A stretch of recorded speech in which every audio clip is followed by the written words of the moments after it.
સપ્તર્ષિઓએ ધન્યવાદ આપ્યા. ધન્ય બેટી, અમે તારી કસોટી કરતા હતા, શિવજી તને ચોક્કસ મળશે, પણ હવે એક કામ કરજે, હિમાચલ તારા પિતા તને બોલાવે ત્યારે ઘરે જજે, શિવની પ્રાપ્તિ થશે. આશીર્વાદ આપી હિમાચલની પાસે સપ્તર્ષિઓ ગયા. હિમાચલ પાર્વતીને ધામધૂમથી ઘરે લઈ આવ્યા. અહીં આવી શિવજીને વાત કરી પાર્વતીના પ્રેમની કે પ્રભુ સ્વીકાર કરી લો. અદભુત પ્રેમ છે. પ્રેમની ગાથા સાંભળતા સાંભળતા શિવજીને સમાધિ લાગી છે. એક યોગ માર્ગ છે કે માણસ ધીરે ધીરે અનેક વિઘ્નોને પાર કરતો કરતો ક્યારેક સમાધિને ઉપલબ્ધ થાય. અને એક છે ભારતનો પ્રેમ માર્ગ, વ્રજાંગનાનો માર્ગ, નરસિંહ અને મીરાનો માર્ગ, તુલસી અને તુકારામનો માર્ગ, જેમાં ક્યારે સમાધિ લાગી જાય ખબર ન પડે. और वो मार्ग है अनुराग का, प्रेम रस का. पार्वतीना प्रेमनी વાત સાંભળતા સાંભળતા શિવ સમાધિસ્થ. તુલસીજી લખે, ભગવાન સમાધિસ્થ, પાર્વતી પિતાને ઘરે, અને સમાજની અંદર એક તારકાસુર નામનો રાક્ષસ ઉત્પન્ન થાય. એને દેવતાઓને સમાજને ખૂબ ત્રાસ આપ્યો. તારકાસુરની વ્યાખ્યા તુલસીએ કરી છે. તારકાસુર એટલે સમાજની ખોટી માન્યતાઓ, વહેમ, અંધધારણાઓ, નયનહીન માન્યતાઓ સમાજની, એ તારકાસુર છે. અને તારકાસુરને ત્યારે જ બળ મળે છે જ્યારે સમાજનો વિશ્વાસ આંખો બંધ કરી જાય અને સમાજની શ્રદ્ધા કુંવારી હોય. એ બંને જુદા હોય છે ત્યારે જ સમાજમાં ખોટી માન્યતાઓ પ્રબળ બને. આપણે ઘણી વખત નથી જોતા કે આપણે જાણતા હોઈએ કે આ બિલકુલ અસત્ય છે, છતાં સમાજ કંઈક જુદી જ રીતે વર્તતો હોય. કોઈ વિષય, કોઈ વ્યક્તિ, કોઈ પદાર્થ, કોઈ પ્રસંગ, કોઈ ઘટના, સત્પુરુષોને એમ લાગે કે બિલકુલ જૂઠી છે, છતાં વિશ્વાસ અને શ્રદ્ધા જયારે દૂર હોય છે ત્યારે સમાજમાં આવા પરિબળો પોતપોતાનું કામ કરી જાય છે.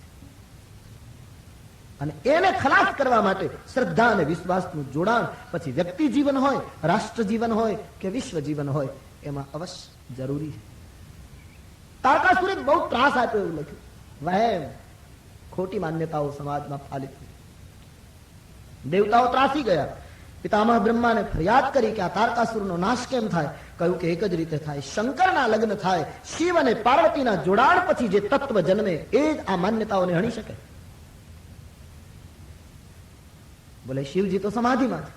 હા, તમે એક કામ કરો દેવતાઓ, કામદેવને મોકલી એની સમાધિ ભંગ કરો તો પરણાવવાની જવાબદારી મારી. બ્રહ્માએ કહ્યું તોડો તમે, જોડું હું, પરણાવવાની જવાબદારી. ત્યારે કોઈની સમાધિ તોડાવવી એ ઉપર રહેનારાને બહુ અનુકૂળ પડે.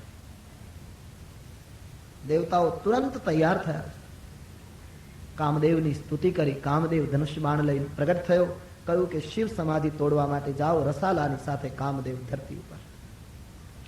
ભગવાન શિવજીની સમાધિ તોડાવવા આવેલો કામ જયારે પોતાની માયાનો વિસ્તાર કરે, માનસમાં એમ લખ્યું કે જ્યાં થોડો કોપાયમાન થયો કામ, ત્યાં સમગ્ર જગતની સ્થિતિ અને પલટી નાખી. बाबाजी लिखते हैं, कोपेऊ जब ही बारी चर केतु, क्षण मह मिटेऊ सकल श्रुति सेतु. वैदिक परंपराओं तूटवा लागी. जलचर, थलचर, नभचर जीव मात्र संयम, समय અને સ્થાન ચૂકી ગયા. બધા ભોગમય બનવા લાગ્યા. જ્યાં કામદેવે ધરતી ઉપર પગ મૂક્યો, સરિતાઓ દોડીને સાગરને મળવા એકદમ ઉતાવળી બની. લતાઓ વૃક્ષને વીંટળાવા લાગી. શાખા ઉપર શાખાઓ ઘસાવા લાગી. તળાવ અને તળાવડીઓ માજા તોડીને મળવા લાગ્યા. સબકે હૃદય મદન અભિલાષા. બધાના હૃદયમાં કામ સિવાય બીજું કઈ રહ્યું નહીં. બધા ભોગમાં ડૂબી ગયો. સારા સમાજને કામદેવે એક જુદી સ્થિતિમાં મૂક્યો છે. રામાયણમાં એમ લખ્યું કે મોટા મોટા યોગીઓ અને સિદ્ધ મહાત્માઓ હિમાલય અને વિંધ્યાચલની તળેટીમાં વર્ષોથી સાધના કરતા હતા. એ પણ કામને આધીન થઈ ગયા. તો પછી પામરની શું સ્થિતિ? સૂર્યથી લઈને ધરતીના રજકણ સુધી જ્યાં દ્રષ્ટિ કરે બધામાં જેને બ્રહ્મ દેખાતો હતો એવા મહાપુરુષોને જ્યાં જુએ ત્યાં સ્ત્રી દેખાવા. ભય કામ બસ જો જીસ તાપસ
બ્રહ્માંડ ભીતર કામ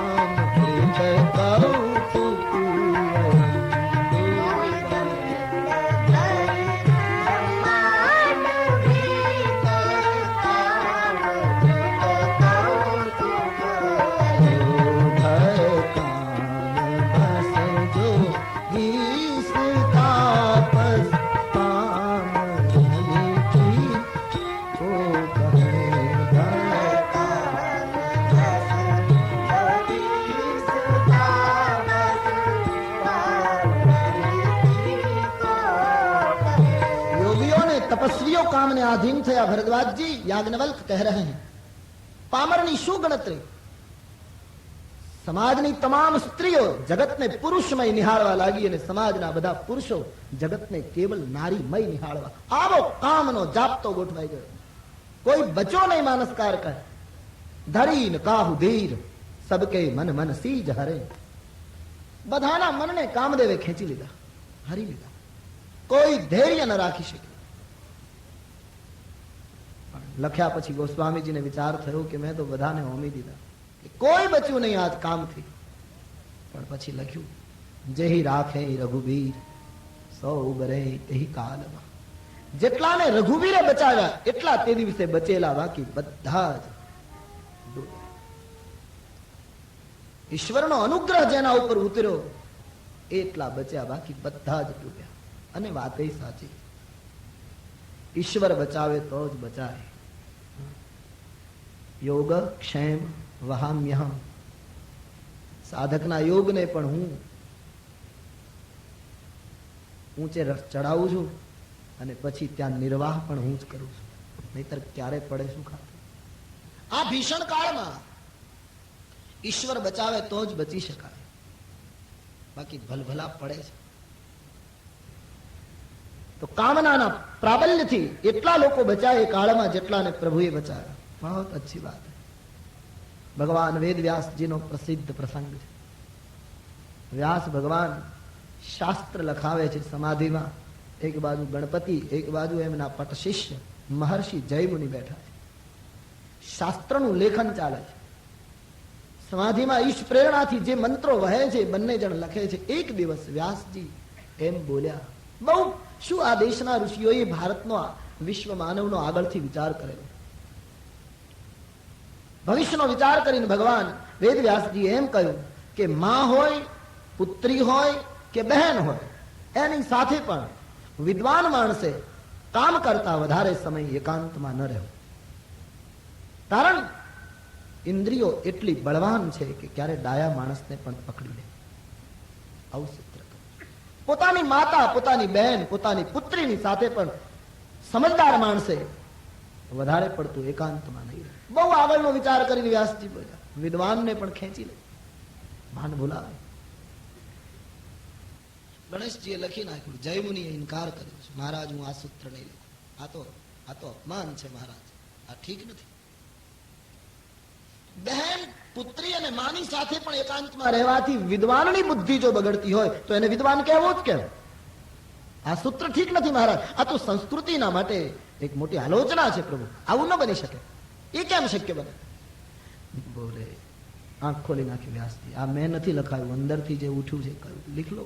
બોલે નહીં બાબા માફ કર્યો, હું નહીં લખું, વિદ્વાન કદી ભૂલો પડે। વ્યાસજીને થયું હશે કે હમણાં કઈ લખાવાનો યોગ નથી, કહું ચાલો શાસ્ત્ર લખવાનું હમણાં બંધ રાખો, ઉઠી ગયા। 8 દિવસ વાતને વીતી ગયા। એક દિવસ રાત્રિએ પૂરો આશ્રમ